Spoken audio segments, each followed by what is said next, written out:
এটা হয়েছে, এটা কাগজে ভাই লেখা আছে, আমার মানে ও তো খেয়াল আসতেছে না। আনুমানিক কত সময় হতে পারে? কতদিন হতে পারে? 1.5 বছর তো হয়ে গেছে। 1.5 বছর হয়ে গেছে। জি। আচ্ছা, এই 1.5 বছরের মধ্যে তারা যে বাচ্চার 1500 টাকা দেওয়ার কথা ছিল প্রতি মাসে, জি সেটা কি আপনি পেয়েছেন? জি ভাই, না দিইনি। ফোনও দেওয়া হয়েছে তাদের কাছে, যে দেওয়ার কথা বলা হয়েছে তা দিইনি। আচ্ছা, আপনার যে কাবিননামাতে 80,000 টাকা কথা ছিল, আপনি কাবিননামার 80,000 টাকা পেয়েছেন? জি না ভাই, পাইনি। কত টাকা পাইছেন? 70,000 টাকা দিছিল। 70,000 টাকা? জি ভাই। বাকি 10,000 টাকা তারা দেয়নি কেন? না দিইনি, মোটে দিতে চাচ্ছিল না ভাই। চেয়েছিল না? না। আচ্ছা, আমরা যতটুকু জানলাম যে আপনাকে 1,20,000 টাকা দেওয়া হয়েছে। আমরা ওই পক্ষের কারোর সাথে আমরা কথা বলেছি এবং তারা দাবি জানিয়েছে আপনাকে 1,20,000 টাকা দেওয়া হয়েছে।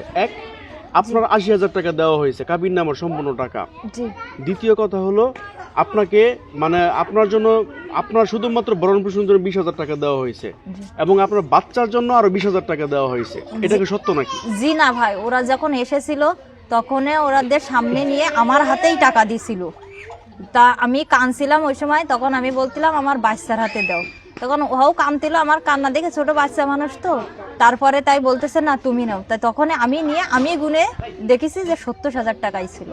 70,000 টাকা আর কে গুনেছে? আপনি নিজে একা গুনছেন না কাউকে আমি বলছিলেন? হ্যাঁ বলেছি, আমার স্বাস্থ্য ভাই তাকে নিয়ে গেছিলাম, যে সেও গুনেছে 70,000 টাকা ছিল। তাদের সামনাসামনি আমাকে দেছে।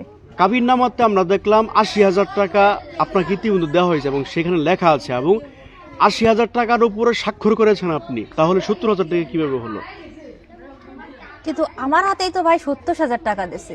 কিন্তু কাবিননামাতে 80,000 টাকার উপর আপনি স্বাক্ষর করেছেন, তাহলে? হ্যাঁ, ওরা বলতেছে কি যে তুই তোর সই করার দরকার, তুই সই করবি, ব্যাস এই।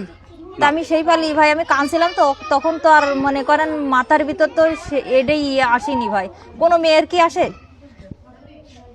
আচ্ছা, মেয়ের আসে না, কিন্তু তারা বারবার একই কথা বলছে। আমরা তাদের সাথে যোগাযোগ করেছি এবং তারা একই কথা বলছে যে আপনি ওই সংসারে নিজেই থাকতে চান নাই, কিন্তু তারা আপনাকে রাখতে চাচ্ছে। মানে আসলে এই বিষয়টা নিয়ে আপনি একটু কথা বলবেন? জি না ভাই, আমি ওই জায়গায় থাকতে চাইছিলাম, তারাই রাখিনি। বলতেছে যে দেখি কি করে তুই সংসার করিস, এই জায়গায় থাকবি কিভাবে সেটাও আমরা দেখবো। আমারই তো মামা বাড়ি পাঠাই দিয়েছে ভাই, পাঠাই দিয়ে তাই বলতেছে যে আমরা সংসার করব না। ওর ভাবির কথা মতোই তো সে চলে, এটা সবাই জানে ভাই, যে ভাবির জন্য আগে 2টো সংসার ওর নষ্ট হয়েছে ভাই।